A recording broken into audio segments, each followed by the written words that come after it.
Okay, so we're here with Tori Franco. She is a new artist. She's a singer and a songwriter. You miss me if you love me. Said you'd be here forever, baby. No, I messed up. I was fucked up. Thought you'd be here forever, baby. And I know that I was frozen. Thought I had you forever, baby. And I'm sorry for not knowing how to keep you forever, baby.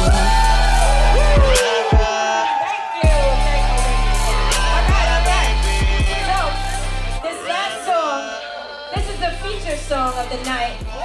It's called What the World Needs. And wait, before it starts, it's a song about all of us, regardless of all of our opinions, different opinions, learning to come together and love one another as people, as human beings, regardless of anything. Let's treat each other like human beings, because that's what we all are. Right? Because that's what the fucking world needs. That's what the world needs.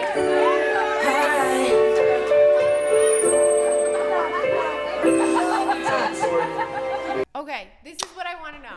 Okay. Amanda, feel free to try. This is what I want to know. Pick my brain. All right. What inspired you to start singing? To start singing? Yeah. Oh God. Honestly, it's more so started with writing than singing for me. I was like, I never really knew that I could sing, and I remember I used to visit my friend. She worked at a dry cleaners, and I used to hang out there, and I was singing like an Usher song, just like nonchalant. And she was like, "You actually have a pretty good voice," and like, then I started writing. So you started writing first. Yeah, I've been writing since like. And was it like you wrote like just a cappella, or was it like you listened? Okay. I used to write like, okay, when I was younger, I was like depressed. I've always suffered like from like severe depression, and I guess coming into like my sexuality, I was really depressed. My parents were getting divorced, and there was just a lot of shit going on. So I was depressed. I hated my life, and I used to lock myself in my room and write poetry. And then I would read the poetry back, but I would like sing it back. That's like how I would do it. Oh, yeah. Forever. That's how it started with me. What was your first lyrics? Oh my God. It was like some corny shit. Like, it was either, I used to go from like some really corny shit about like a crush that I would have. Like, oh my God, we're going to spend the rest of our lives together, but we've never spoken a word to each other. Or like, I fucking hate you and I hope that you drown in a pool of acid. Like it went like from one to the other. That's So we've established that Tori has mental issues. yeah, precisely. Like, but they say that the craziest people are usually the most creative. So that's why we're all crazy. That's probably why you're starting to develop some success in this area I'm of batshit art. crazy. It makes Nothing sense. to be ashamed of. It makes sense. What genre would you call your music? Honestly, I don't even. Me and Bobby call it like main ground. You can't even like really put it. It's like got pop, but like an R&B, like kind of weird EDM, like right, like drop, like. Like a mix. It doesn't Yeah. fit in just one category. Yeah, no, it doesn't. Yeah, no. I don't know what to call myself. What's the Tori genre? And I have no idea. Okay, so what's the significance of the title of your album? Well, it started with it always starts with depression, I feel, but it started with a really bad bout of depression. And I felt like I was in between a relationship and in a really bad place, and I felt like I was stuck. You know when you feel like you're stuck? You just feel like you're never going to get out of this. Like there's no progression. Yeah, that's kind of where it started. And now I feel like it represents something different. Like it represents being able, when you're stuck in the middle, you can see both sides, like where you're headed, but where you've been. And I feel like that's what it now, in hindsight, represents. Because now I'm not depressed. That's good. It kind of got you over your depression. Yeah, the Do you album. feel Yeah. like the album like was a way to like creatively express like the negativity and like turn it around? Yeah. I feel like. Have you ever heard of it's this thing? It's called sublimation in psychology.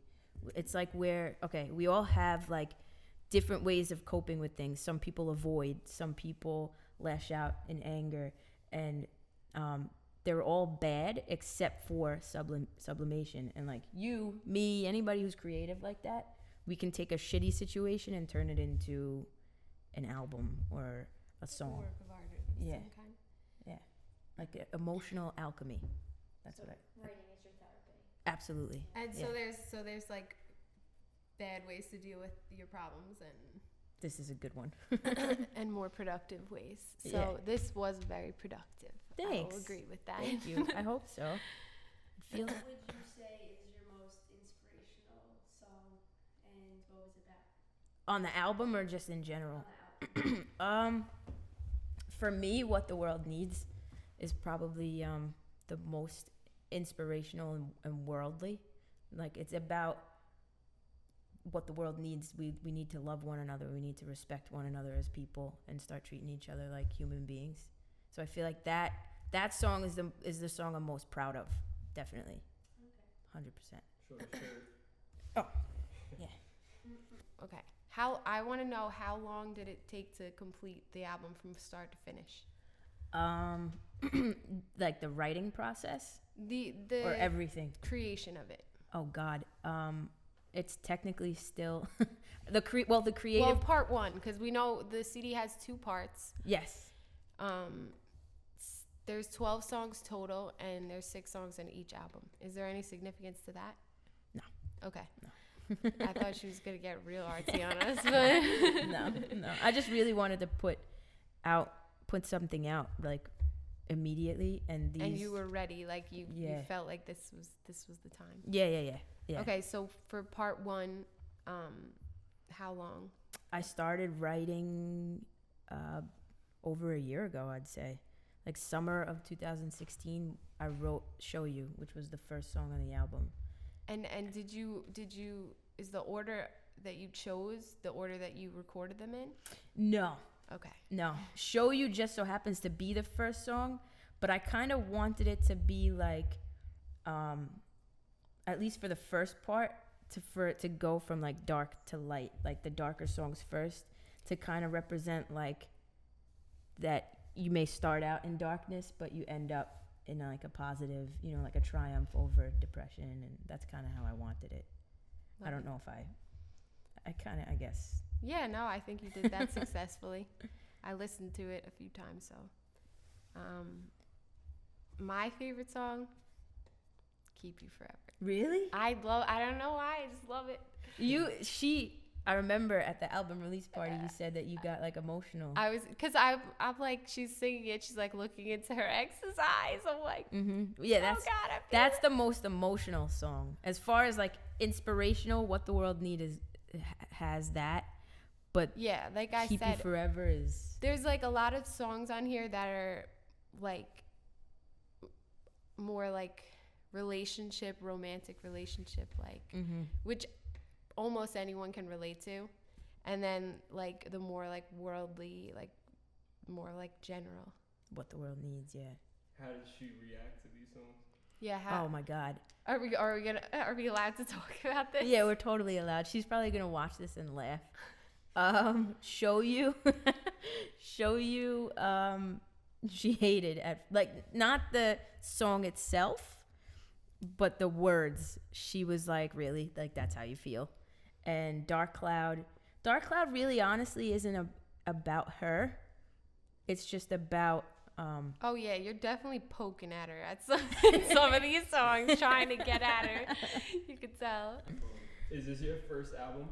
yes, my first official album. So you started telling me before that in the last 10 years you've probably written like over 100 songs.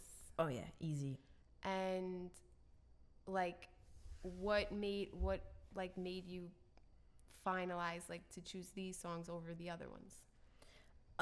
They were for me, these songs are like fresh with the situation and everything that I was going through, and I wanted something that represented that, like the depression and my breakup and heartache and everything, and also like today's world, like right now, what we're going through in the world, what everybody's feeling. I feel like it's relevant right now.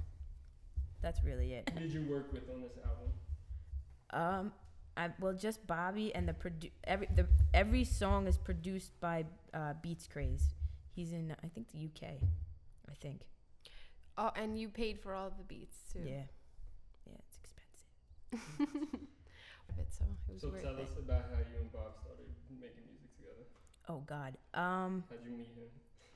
It's actually pretty funny. Okay, so I used to go to the gay clubs, and Bobby used to go randomly. I don't know why, but like I guess he had a lot of gay friends, and he used to hang out there. And he's probably gonna hate that I'm saying this, but we met there just as friends. I didn't know he did music. He didn't know that I did anything, and we just became friends first, and instantly like connected. And then I started writing songs in my basement. My friend used to have she used to bring an acoustic guitar.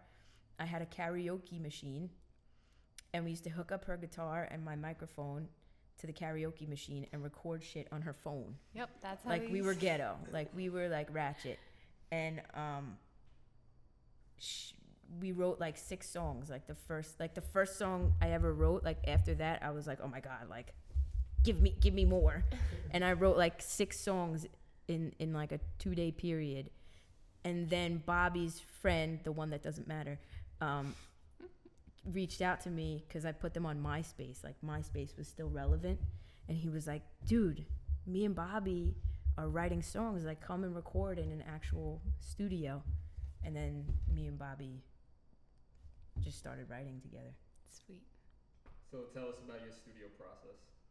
The songwriting process? Yeah. From start to finish, like how you guys start Like a where song, what complete a song. inspires your lyrics, and like how do you get started with a studio session when you first walk in?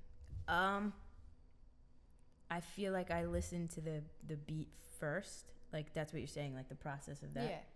The beat first, and then I kind of come up with the melody, and then fit the words on top. Sometimes it'll go the opposite though, where I'll write something and then try and fit the words into a song. But most of the time, especially with me and Bobby, we've always we'll hear a beat that we both like, we'll agree on it, and then he'll either look at me and be like, okay, it's gonna be about this, or I'll look at him and be like, okay, this is what I'm feeling. Mm-hmm. And then we'll just like go back and forth and just vibe.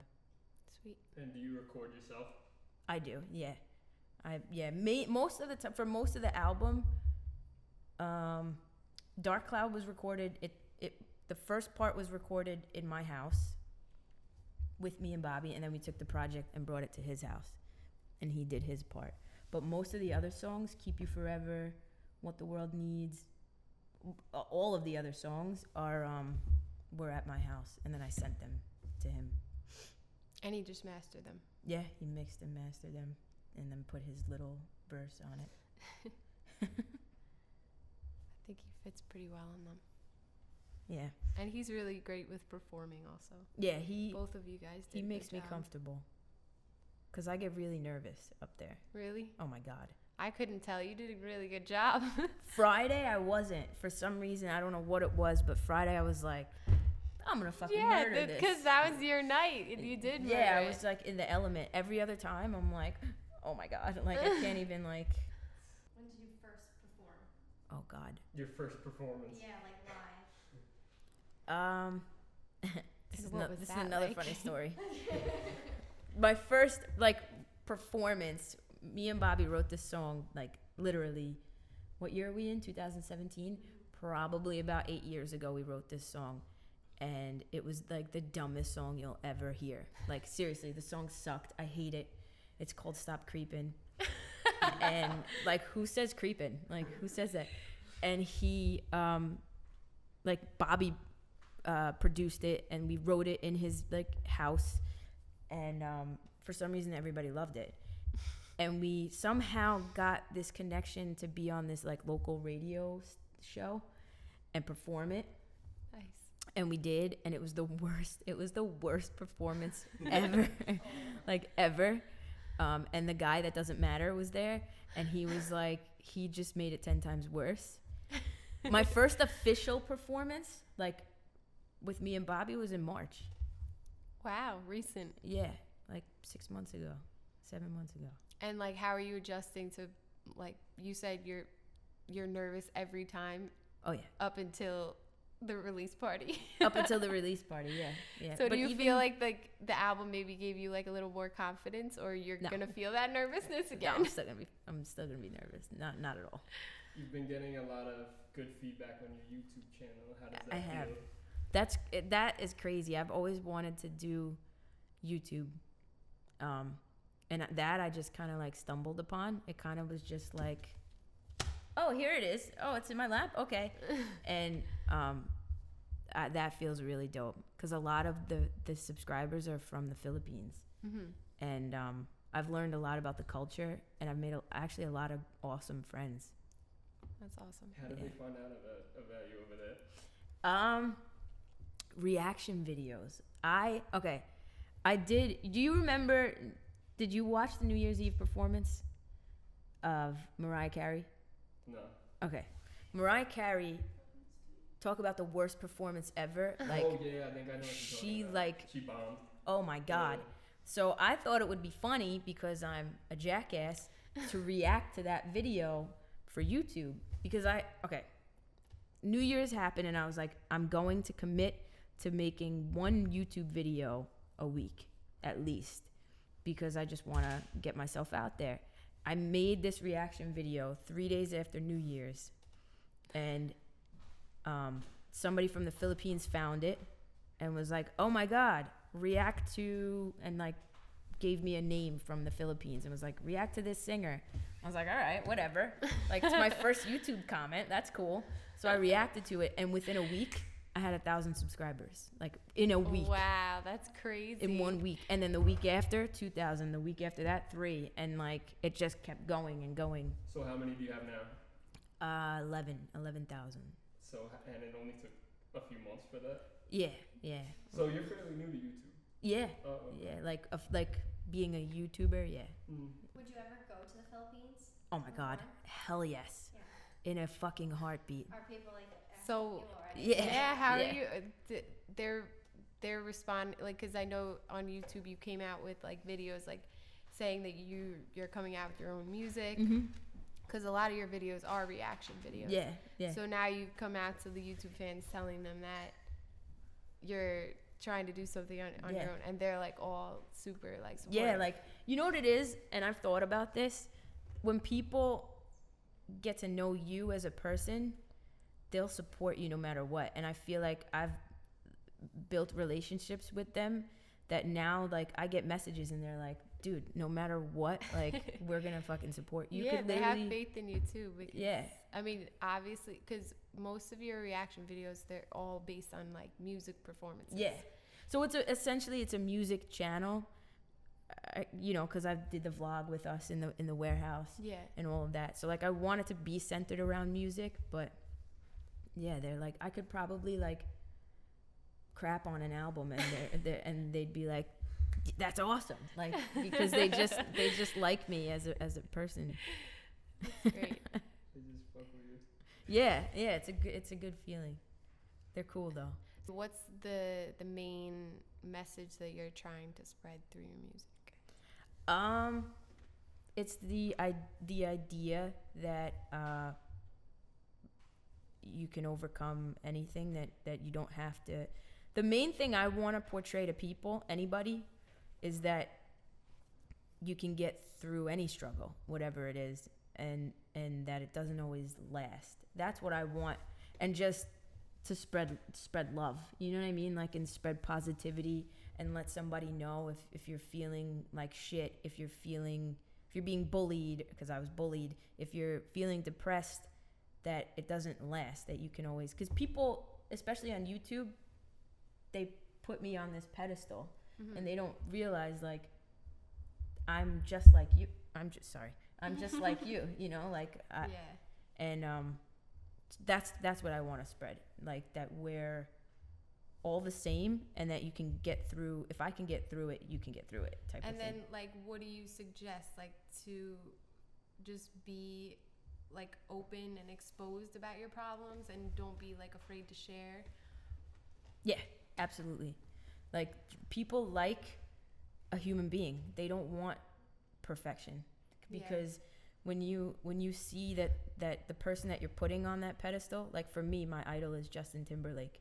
But what I love about him, other than obviously his music, and he's incredibly good looking, other than that, what I love about him is that he's down to earth. He's a human being. He's not, you know what I mean? So he doesn't try to be perfect all the time. Exactly. Put on like an image that. Yeah, I'm this rich whoever. He's just him. He's genuine, and people like that. So what does anything scare you about like possibly becoming really successful in like the area of music? Like, what scares you most? Leaving scares me. Like leaving your hometown. Yeah, the life that I know. The simplicity of like. I feel like I could handle the attention to an extent, but leaving is like going on tour and like missing out on birthdays and like the Sunday dinners, like that's scary to me. I know you have a really close relationship with your family. Yeah, I do. Yeah. At the end of it all, where do you want to like end up? Like, do you have like a goal, like a set goal that you want to achieve, like number 1 on iTunes, something like that? The only goal that I've really like set forth is to eventually either write or sing a song with Justin Timberlake. I love it. That's like right now, like once I do that, then I'm like, okay, I've made it. Like, you know what I mean? God, I don't know if it'll ever happen, but that's where I'm working toward that. I love that. What do you think would happen if you met Justin Timberlake in the flesh? I'd have to meet him on carpet because I'd fall and like hit my head on the floor. That's like essentially what would happen. And then after fainting and hyperventilating, then I'd probably get up and be like, can we sing together? Like, can we just, the Pusher Love song? Like, can we just do that together? Like, wait, that was the song you performed last. The last one, yeah. That was good. Tell us more about your childhood. Like you said, you were bullied in school. Yeah. Oh God. When I was, when you're like 13, you're like really in that like awkward phase. Oh yeah. I was a shy, studious, fat kid. And when did you cut your hair? I'm just curious. I was 17. Okay. In high school. And I still don't have like a sense of fashion. Like I showed you my shoes before. And I remember there was like a group of girls. Fun fact, she reached out to me recently because she likes my music. And I was like, bitch. Like, booyah. But this one girl was like the ringleader, and I remember like every gym class she would torment me. Like she was a soccer player. She soccer kicked me in the groin. Remember those spike bracelets that people used to wear? Yeah. She took the spike bracelet and did this spike side down. This was like a physical abuse. Yeah, bullying. This was no joke. I was physically and like verbally like called fat, and they used to call me Toro the bull. Oh like, my God. Because I was like a fatty. I was like a fatty, yeah. And I remember coming home with like holes in my arm, like why did you let them do that? Because it was a bunch of them. Like I was like the shy, like their asses. I was like, oh my God, you were like, all right, just do it, just get it over with. I'm sorry. I'm laughing, but like that's terrible. But like, I would have killed them. That's just like the type of person I am. So like, no, like I'm laughing because like I can't believe that actually happens. yeah. Like, Oh my god, it's like shit you see in movies. Like that's literally what happened to me in middle school. Just see Tori with like her underwear over her head, like. So she got back at you recently? Yeah, she like added me on Facebook. What did she say? Did she apologize? No, I don't think she knows like the extent of the damage that she did. Like my mom went to the school and was like, "I'll burn this fucking school down if you don't do anything about this." And then after that, she wanted to fight me still, and I was like, "No." Oh my. And then I went home and honestly, the bullying was also part of the reason why at that time I was depressed. Like I couldn't go to school. I used to cry. Yeah, but like you could have taken that any which way. Like, see, I would have like it turned like angry and bitter and probably like been like a bad. You were just like shy and like went home. I and wrote poetry about it. Like, was that your escape poetry? Yeah. yeah, absolutely. but look what it turned into. Like, Oh yeah, they made me who I am. So fucking. Like it's like good. everything. There's no such thing as a coincidence. Like I was bullied for a reason because I know now. Like I'll never treat any person like that. Like I was angry for a while. Like there were moments and people that knew me then like will tell you I used to fight like bad. Like rip doors off of hinges. That's how angry I was. Oh, wow. Holes in walls and stuff like that. I think I got that out of my system now.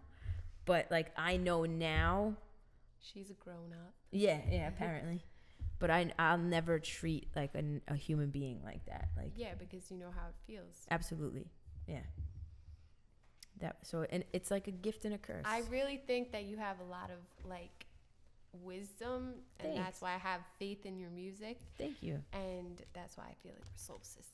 We are soul sisters. We got something. Hey, both. sister soul, sister go, sister flow.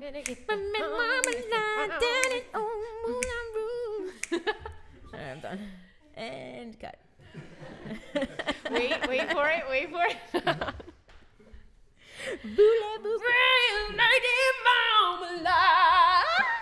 I can't. I'm sick. Get it, girl. I'm congested. What about your family? What does your family consist of? Like, Oh God. you guys close? Yeah, I'm close with them. They're pains in the ass. Your parents are divorced, right? Parents are divorced. My dad is where I get like my dad's a drummer. He's where I get like the musical stuff from. My mom too. My mom used to be in like plays and shit. Cool. Do you have any brothers or sisters? I have two sisters. Yeah, I'm the middle child. Me too. What do Yeah, what do they hell think yeah. about your music? My mom likes it, like, but my mom and dad are very blunt. Like, if they don't like it, they'll be like, "That shit sucks." Like, like come back on here. My mom is like, I don't fucking like that song. I'm like, thanks, mom. Well, they're honest. They feel comfortable with you. That's Yeah. good. Yeah. Yeah, what about your sisters? Are they very supportive of you? Yeah, my younger sister is dope. She's always like tagging me and shit and coming everywhere. My older sister, she's always like, sharing shit on Facebook. Like, I feel like they support as much as they possibly can, I guess.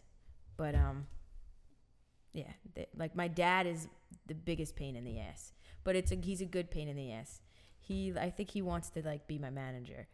Because he's like, no, you gotta do this, you gotta do that, you have to. He's always telling me what to do. He calls me about 3 times a day to tell me what to do Oh my god. about music. Well, because you're here, his little girl, and he wants the best for you. Yeah, and I think in a way he's living vicariously through me. Because he was a drummer. Yeah. Was he in any band? No, he was taught by Carmine Appice, who used to drum for like Black Sabbath once in a while. He's a really good drummer, and that's who taught him how to play. My dad's biggest idol is like Jimmy Page. Like Justin Timberlake to me is Jimmy Page to my dad.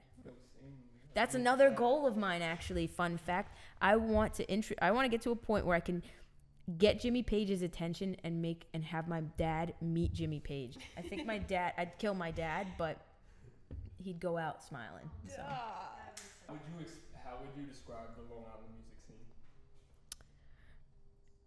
If I had to use one word. Saturated. Yeah.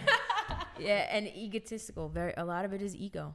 Don't hate me, but yeah, a lot of it is based around like swinging dicks, like who's got the biggest one. Especially the rap scene. Oh yeah. I've noticed like That's no, I'm better. No, I'm better. No, I'm better. Just fucking make music. Like they spend more time arguing about who's the best than they do just creating and making music. I think that's why I only fuck with like you guys, Bobby and J Cloud, as far as like musically, because when we're together, it's just good vibes. It's not like nobody's trying to show anybody prove up. something. Yeah. I feel like it's more like we're challenging ourselves rather than challenging like other people. Yeah, I don't like that competition shit. Yes, you in the audience. The audience of 3. I know earlier you were talking about like haters on YouTube. Mm-hmm. Do you feel like with social media today, like it's hard to like keep up and like stick to that ego? Like, do you feel a lot of pressure because of social media and like how you kind of see things in one way? Like if something, say on Instagram or something, this girl may look a certain way and everyone's like, oh my god, I have to be like her. She's perfect. Like, do you like feel any of that pressure that social media plays? No, I don't. Honestly, I don't give a shit. Yeah. And realistically on YouTube, like I'll get a couple, like for every like let's say 100 to 200 comments, if I get 2 people who are like, that video sucks or whatever, like it's, you know, honestly the YouTube people, like the Filipinos, they're really positive. Like I'm afraid though, like I'm going to eventually hopefully get to a certain point. Well, if your fan base grows, especially to people who live in the United US. States, It gets that's why I asked you before. Is there any like fear because not about because think about it. She's like, I've been bullied. Not like, I've been beaten. Like what the hell? Bring it on, bitch. But like for me, it's like you're a fucking keyboard warrior. Like, you know what I mean? You're probably an old, washed up, like 60-year-old man who has nothing better to do with his life than to sit in front of a computer and tap on the computer. Like, what are you doing? So to me, it's like I feel bad for you because you have to go out of your way. Like, I'm not wired to go out of my way and be like, you suck. Even if I think you suck, like, you don't, like, I'm not going to write it. Like, you know what I mean? I'm just not going to say anything. Just keep it to yourself. Exactly. Yeah, well, like, where do people... Exactly. Like, where do people come... I just don't get it. I don't know. So to me, no, I'm not afraid of people saying shit. Somebody actually trolled me. Like, went on my website, pretended to be from Rock Nation, and they were like, your voice needs a lot of work, and they like shit on me. And I was like, oh my God, like, because I was like, is this person really from Rock Nation? And I'm like, where are you from? And like, show yourself, like, you know? And I sent the email, and it came back like a mailer delivery error because they like hacked in this, like whatever. They were like, you went out of your way to create an email address or hack into something or whatever just to like shit on me. Yeah, no. Like, that's so fucked up. Whatever. Thank you. What's one of your most memorable moments in music? The album release party. Absolutely. I'm still like on cloud 9 from that. That's awesome. That was fire. Can you give a acapella for the haters real quick? An acapella of what? One of your songs. Keep You Forever? Yeah. Do you do want it. Okay. Wait, is that Justin Timberlake? No. This is my favorite song. Yeah, do one of your songs. Okay. Can I just do the chorus? Yeah. Because it's a lot of pressure right now. I'm getting a little nervous. It's a really I'm just gonna do awesome the room. chorus. All right, go ahead. I gotta get. Well, I'm moving the table because I'm getting nervous now. So cute. Thank you. How does it go? Oh, if you miss me, if you love me, said you'd be here forever, baby. No, I messed up. I was fucked up. Thought you'd be here forever, baby. And I know that I was frozen. Thought I had you forever, baby. And I'm sorry for not knowing how to keep you forever, baby. Thank you. Oh. All right, people. It's out on iTunes, Spotify, Amazon Music, I think Pandora, all of that. You can go to my website, torifranco.com. SoundCloud if you want to preview. Can you see it or no? The songs. Follow me on Insta and tag me, Tori Franco or Tori Franco Official.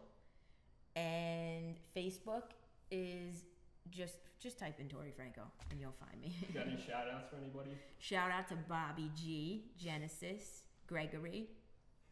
Shout out to you guys, DJ, Teresa, Frank. Shout out to the audience member, the one audience member, Amanda. And shout out to hi, Mom. Well, thank you for sharing with I us. love you. I love you. Thank you for doing this. This is cool. Everybody, Purgatory. Part 2 coming out soon.